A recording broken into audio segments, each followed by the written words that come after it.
Alhamdulillah wassalatu wassalamu ala Rasulillah wa la haula wa la quwwata illa billah. Rabbi israh li sadri wa yassir li amri wahlul 'uqdatam min lisani yafqahu qawli. Allahumma 'allimna ma yanfa'una wanfa'na bima 'allamtana warzuqna 'ilman nafi'a amin ya rabbal alamin. Bidayah. Hadratal mukarramin, teman-teman yang dirahmati Allah Subhanahu wa taala. Apa kabarnya hari ini? Sholat sudah, makan sudah? Semangat apa ngantuk nih kalau habis makan nih? Semoga tetap semangat ya. Alhamdulillah, puji syukur kehadirat Allah atas segala kenikmatan yang Allah berikan, sehingga pada kesempatan siang hari ini kita bisa kembali ke masjid kita tercinta, ngaji, kemudian melaksanakan kewajiban kita sholat 5 waktu. Insyaallah akan membahas tentang bab najis, yaitu hewan dan najis. Maksudnya adalah apa saja yang najis dari hewan. Ini baik ketika dia masih hidup ataupun ketika nanti dia sudah mati. Baik hewannya itu sendiri ataupun apapun yang keluar dari hewan itu. Misalnya kayak kalau telur ayam itu kan suci dan boleh dimakan. Tetapi kalau telur kura-kura, kira-kira boleh apa enggak dimakan? Kura-kuranya sendiri boleh enggak dimakan? Nah, kalau telurnya, misalnya begini. Oke, kalau kura-kura masih agak mending lah. Ya, kura-kura masih agak masuk di akal kalaupun dimakan. Bagaimana kalau telur ular? Nah, kita akan bahas satu persatu terkait hal itu semuanya insyaallah. Tak lupa salawat serta salam mari kita sajikan ke junjungan kita Nabi Agung Muhammad SAW, dengan penuh harap semoga kita termasuk umat yang akan mendapatkan syafaat di yaumil qiyamah nanti. Amin ya rabbal alamin. Hadirin yang dirahmati Allah, kita akan membahas hewan dan najis. Pertama dari tubuh hewan ketika dia masih hidup. Jadi kita bahas pertama adalah tubuhnya hewan yang masih hidup. Semut masih hidup, tikus masih hidup, anjing masih hidup, babi masih hidup, sapi masih hidup, ikan masih hidup, kecoa pun kalau masih hidup. Nah, hukumnya apa? Maka pertama kita akan bagi menjadi 3 atau 4 kategori. 1, seluruh hewan. Atau gampangnya gini dulu deh. Yang pertama, babi. Babi kalau masih hidup hukumnya najis apa enggak? Ini bukan untuk dijawab. Nanti kita akan bahas najis atau tidak najisnya menurut siapanya. Kemudian yang berikutnya, anjing. Bagaimana kalau masih hidup? Begitu pula dengan hewan buas. Di luar 2 hewan tadi. Misalnya kita ketemu apa? King Kong. Terus apa lagi? Monyet. Jadi monyet itu ganas loh itu. Terus apa lagi? Misalnya harimau, serigala dan seterusnya. Beruang, ya beruang termasuk. Nah, itu hukumnya seperti apa?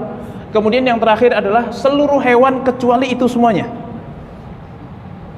Enggak buas, bukan babi, bukan anjing. Contohnya apa, teman-teman? Ya sapi dan yang bisa dimakan. Tapi di sini juga masuk kategori yang nggak bisa dimakan. Tikus itu buas atau tidak? Tidak buas. Bukan babi, bukan anjing, tikus. Ya insya Allah kalau teman-teman ketemu tikus takut apa enggak? Iya sih ya. Tapi definisi takut itu buas itu bukan hewan yang kalau kita ketemu takut. Masalahnya teman-teman sama kecoa juga kadang takut kan? Tapi kecoa itu hewan buas atau tidak? Kan tidak. Nah, maka termasuk di dalam bab ini adalah hewan-hewan yang halal ataupun yang haram dikonsumsi dagingnya, tapi bukan anjing, babi dan juga buas. Dan kondisinya masih dalam kondisi hidup. Nah, yang pertama, seluruh ulama sepakat hewan yang bukan babi, anjing dan juga bukan hewan buas itu selama masih hidup maka dia suci. Meskipun teman-teman jorok melihatnya. Apa tadi? Tikus, Kecoa halal nggak dikonsumsi? Jelas, ulama sepakat hukumnya haram. Tetapi kalau untuk masalah najisnya, najis atau tidak? Tidak. Maka kalau misalnya kalian pulang ke mes, ini di mes atau di asrama atau di kos? Ngekos. Pulang ngekos, kok kemudian buka lemari, isi lemari ada kecoa 5 biji pada keluar. Itu perlu disucikan nggak lemarinya? Suci atau tidak lemarinya? Suci, aman, boleh dipakai lagi. Meskipun agak-agak bau kecoa, tahu nggak bau kecoa seperti apa? Nah, tapi itu tidak najis, itu suci meskipun jorok. Begitu pula kalau kemudian teman-teman habis itu buka gudang atau buka lemari makanan, mau masak mie instan, ternyata ada 2 tikus nongkrong di atas mie instan itu. Suci atau najis? Suci. Apalagi nggak cuma nongkrong, tapi digigitin sampai itunya sobek, sampai bungkus mie instannya sobek. Najis atau tidak? Nggak najis. Berarti boleh nggak mie instan itu kita masak terus kita makan? Tapi mau dimakan apa enggak? Ya, keputusan mau dimakan atau tidak urusan lain, tapi secara hukum itu maka boleh nggak kalau misalnya kita kasih teman kita? Daripada mubazir kan?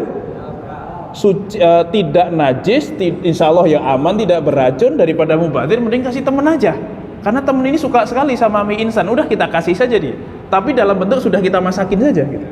Karena kalau masih dalam bentuk bungkusnya dan tahu ada bekasnya, mungkin nggak mau juga dia. Oke. Nah, maka seluruh hewan selain babi, anjing dan hewan yang buas itu ulama sepakat suci ketika dia masih hidup.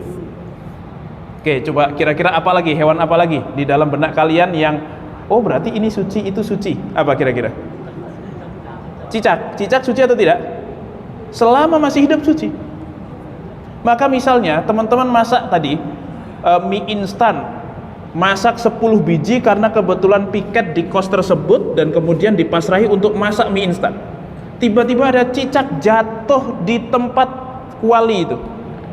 Tetapi cicak itu cuma numpang jatuh, habis itu cabut lagi dia. Artinya dia mati atau hidup? Masih hidup. Mie instannya najis apa suci? Boleh dimakan apa enggak? Dimakan sama siapa? Kenapa enggak kalian ikut makan? Karena tahu aslinya seperti apa. Oke, tapi secara hukum tetap boleh kita kasih makan kepada teman-teman kita. Nah, intinya itu. Sayang juga 10 mie instan kalau teman-teman buang, kira-kira dimarahin nggak sama teman-teman itu? Iya kan? Daripada kayak gitu mendingan saya kasih ke teman-teman, udah makan saja. Kok ini tumben agak lebih sedap gitu kan ya? Oh iya, itu ada rahasia yang tidak bisa saya bocorkan gitu. Siapa tahu gitu. Oke. Nah, kemudian yang berikutnya, babi. Kalau babi sudah mati, ulama sepakat najis. Tetapi kalau babi masih hidup, najis atau tidak? Ini ulama ternyata berbeda pendapat. Menurut madhab jumhur ulama, mereka itu najis sedari hidupnya. Mau babi itu pokoknya sekali babi ya tetap babi sudah. Babi itu najis dan najisnya pun mughalladhah. Kalau pakai madhab kita yaitu madhab Syafi'i atau pakai Safinatun Najah ya begitu. Tetapi menurut madhab Maliki, dia tidak najis selama masih hidup. Kenapa? Karena di dalam Al-Qur'annya ayatnya menyebutkan bahwasanya aulahma khinzirin atau daging babi. Nah, daging babi itu berarti kondisi babinya sudah mati atau masih hidup? Nah, yang najis itu yang daging. Kalau babi hidup tidak ada keterangan najisnya. Paham atau tidak? Karena dalam Quran disebutkan daging babi, maka kalau daging itu berarti posisi si babi sudah mati. Kalau masih hidup belum disebut sebagai daging. Berarti nyentuh babi pas masih hidup si babinya itu. Nah, teman-teman pastikan saja kalau pakai mazhab Maliki ini, ketemu babi, lihat ada babi, pastikan dulu hidup apa enggak, tanya. Enggak usah ditanya ya. Hidup apa enggak? Kalau masih hidup, kalau kita sentuh tidak masalah meskipun tangan kita basah. Nyentuh dia. Oke, tetapi kalau pakai madhab jumhur, ada babi terus kita tidak sengaja nyenggol tangannya, najis atau tidak? Belum tentu. Kalau tangan kita basah, maka najis tangan kita. Tapi kalau tangan kita kering, terus babinya juga kering, nggak sedang keringetan, maka juga tidak najis. Tapi kalau ada media berupa cairan, air, entah air dari tangan kita, entah air dari tubuh si babi, maka tangan kita akan terkontaminasi dengan najis. Tapi selama kering sama kering, maka tidak masalah. Bisa dipahami teman-teman? Oke, tetapi itu cuman menurut jumhur. Menurut mazhab Maliki, babi selama masih hidup meskipun basah tangan kita tetap suci. Oke, yang berikutnya, bagaimana dengan anjing? Anjing, menurut mazhab Syafi'i dan Hambali, hidupnya pun sudah najis, sama kayak babi.